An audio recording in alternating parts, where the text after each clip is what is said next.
Horton's World welcomes you. Have you ever felt a shiver down your spine when you hear a certain sound?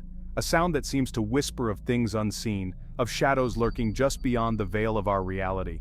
What if I told you that this cry belongs to a creature of legend, a being that walks the line between our world and the next, a creature known as the banshee?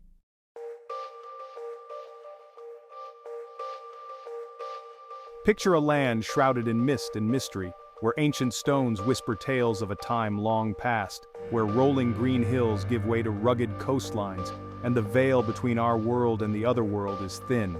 For centuries, the people of Ireland have passed down stories of fairies and spirits, of heroes and monsters, each tale woven into the very fabric of their culture. These stories, passed down through generations, are more than just entertainment.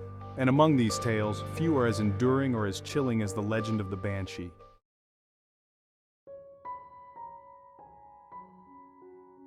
Deep within the heart of Irish folklore, the banshee holds a place of prominence, both feared and revered. Her story is not one told lightly, for it speaks of ancient prophecies, of the delicate balance between life and death, and the enduring power of family ties. Some describe her as a solitary figure, forever mourning the loss of loved ones. Others speak of her as a protector, warning chosen families of impending doom. But one thing remains constant throughout these tales: the banshee's cry is never a welcome sound.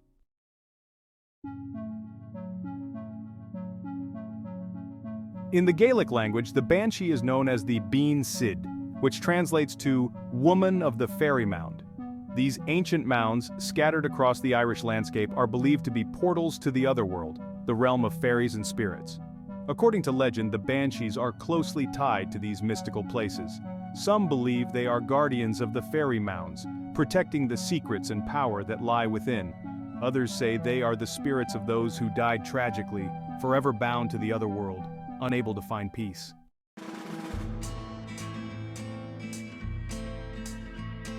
The banshee is most often depicted as a woman, though her appearance can vary greatly depending on the region and the storyteller. Some describe her as breathtakingly beautiful, with long, flowing silver hair and eyes that shimmer with an otherworldly light. Others portray her as haggard and gaunt, her face etched with the sorrow of centuries, her clothes tattered and torn. Often she is seen wearing a cloak or shawl, usually green, white, or gray, colors closely associated with the Irish landscape and the other world. The banshee's long, flowing hair, often depicted as being combed or brushed, is another powerful symbol.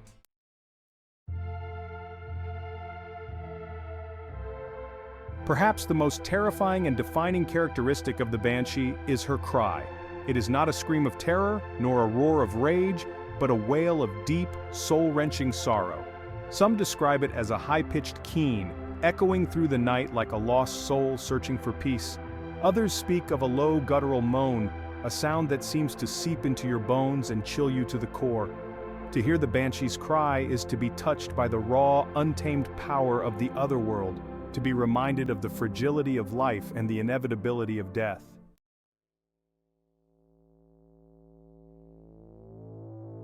The interpretation of the banshee's cry varied throughout Ireland.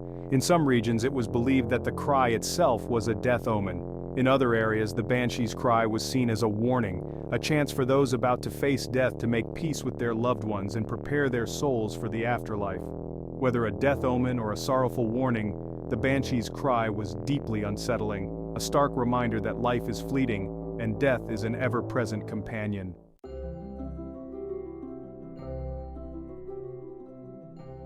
While the banshee is often depicted as a solitary figure, her appearances are almost always linked to specific families.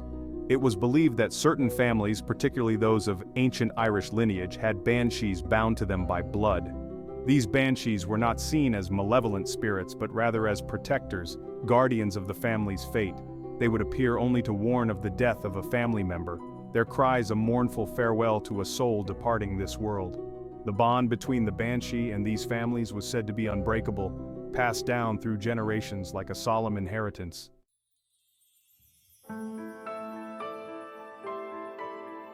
To truly understand the origins of the banshee, we must journey back in time beyond the realm of myth and legend to the historical practice of keening in ancient Ireland. Keening, from the Gaelic word caoinead, meaning to cry, was a traditional form of mourning practiced for centuries in Ireland and other parts of the Celtic world. When a loved one passed away, professional mourners, known as keeners, would be called upon to perform elaborate laments. These laments, often sung in a high-pitched wailing style, were not simply expressions of grief, but powerful rituals meant to guide the deceased's soul into the afterlife.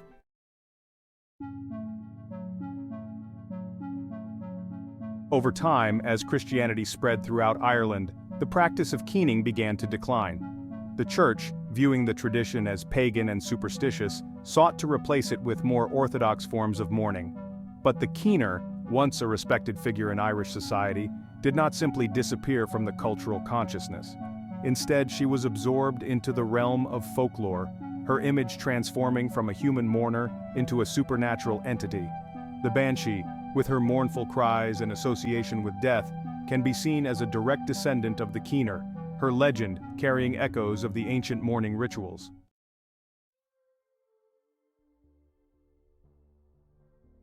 The keener's role in Irish society went beyond simply mourning the dead. They were also believed to possess a deep understanding of the otherworld, the realm of fairies and spirits. Some tales speak of keeners using their knowledge of herbs and ancient rituals to communicate with the dead, seeking guidance or closure for the grieving families. Others tell of keeners using their mournful cries to ward off evil spirits or to guide lost souls to their final resting place.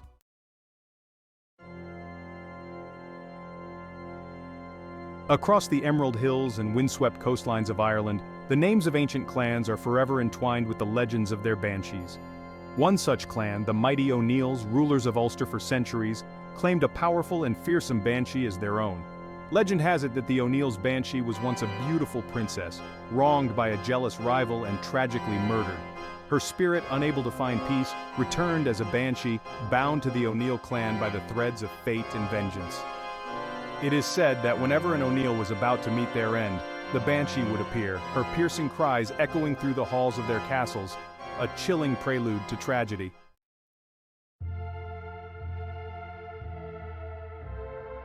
The O'Briens, another powerful clan hailing from Munster, told a different tale of their banshee.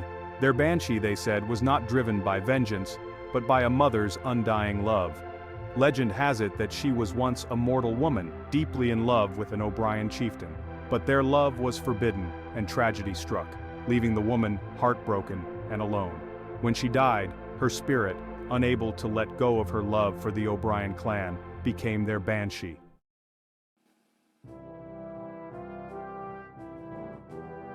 The McCarthys, rulers of Desmond, held a unique belief about their banshee. They saw her not as a harbinger of death, but as a guardian of their destiny. Legend has it that their banshee was once a powerful sorceress, gifted with the ability to see into the future. She pledged her allegiance to the McCarthy clan, using her powers to guide their decisions and protect them from harm. It was said that her cries were not omens of death, but warnings of impending danger or pronouncements of great fortune.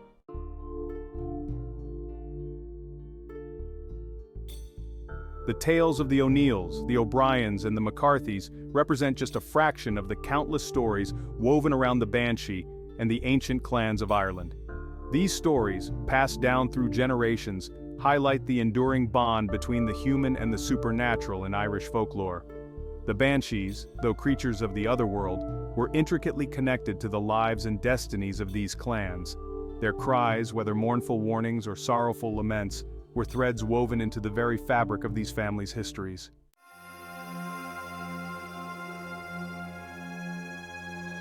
While the banshee's cry is often associated with fear and impending doom, it is essential to remember that her sorrow is not malicious. Some believe that the banshees were once mortal women who suffered great tragedies in their own lives. Perhaps they lost loved ones to war, famine, or disease, and their grief, unable to be contained in the mortal realm, transformed them into these ethereal beings.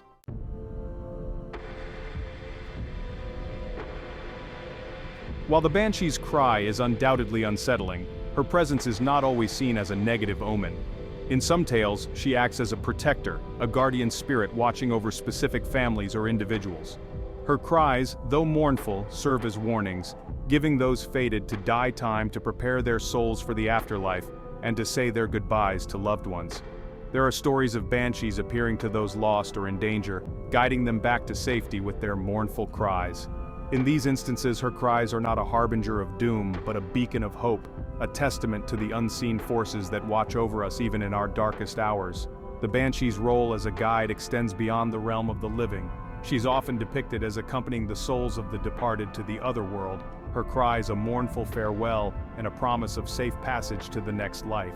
In these tales, the banshee, though feared for her association with death, emerges as a figure of compassion and guidance, a testament to the belief that even in the face of mortality, we are not alone.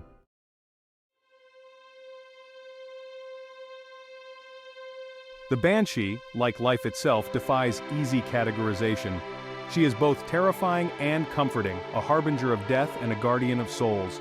Her duality reflects the complexities of the human experience, the interplay of joy and sorrow, love and loss, that shapes our lives and defines our understanding of the world.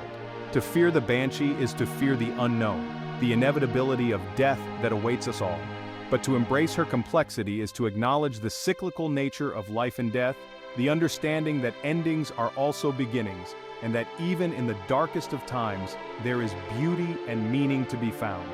The banshee, with her haunting cries and her ancient wisdom, challenges us to confront our own mortality, to find solace in the face of grief, and to recognize the enduring power of love and connection that transcends even the boundaries of life and death. She reminds us that while death may be inevitable, it is not the end, but a transformation, a passage into the mysteries of the other world, where the echoes of our lives continue to resonate long after we are gone.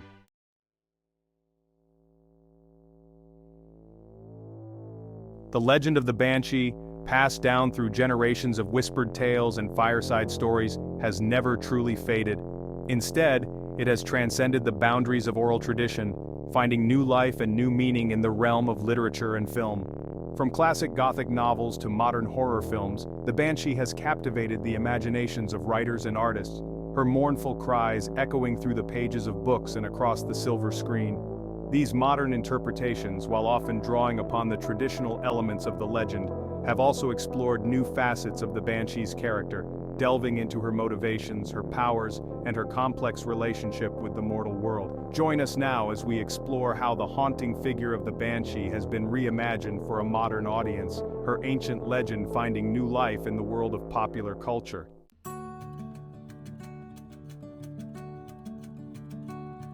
The banshee's entry into the literary world can be traced back to the Gothic literature movement of the 18th and 19th centuries. Writers, captivated by the dark and mysterious aspects of Irish folklore, found in the banshee a perfect symbol of the uncanny, the supernatural, and the ever-present shadow of death that loomed over Victorian society. Authors like Bram Stoker, best known for his iconic vampire novel Dracula, drew inspiration from the banshee, incorporating elements of her legend into his short stories and novels. In Stoker's work, the banshee often serves as a harbinger of doom, her cry a chilling prelude to the horrors that await his characters. Other writers like W.B. Yeats, a key figure in the Irish literary revival, approached the banshee with a more nuanced perspective. Yeats, deeply interested in Irish mythology and folklore, saw the banshee not just as a creature of fear, but as a symbol of Ireland's rich cultural heritage and its connection to the ancient world. In Yeats's poetry, the banshee's cry becomes a lament for a lost Ireland, a reminder of the country's tragic history and its enduring spirit. As the 20th century dawned, the banshee's cries found new avenues of expression. Film embraced the banshee as a creature of horror, her wail becoming synonymous with fear. From Darby O'Gill to The Descent, the banshee is portrayed as a chilling presence. But her influence extends beyond horror. Her image graces album covers, inspiring songs of loss and myth. In video games, the banshee adds fear and excitement. From Castlevania to World of Warcraft, her legend evolves in digital realms.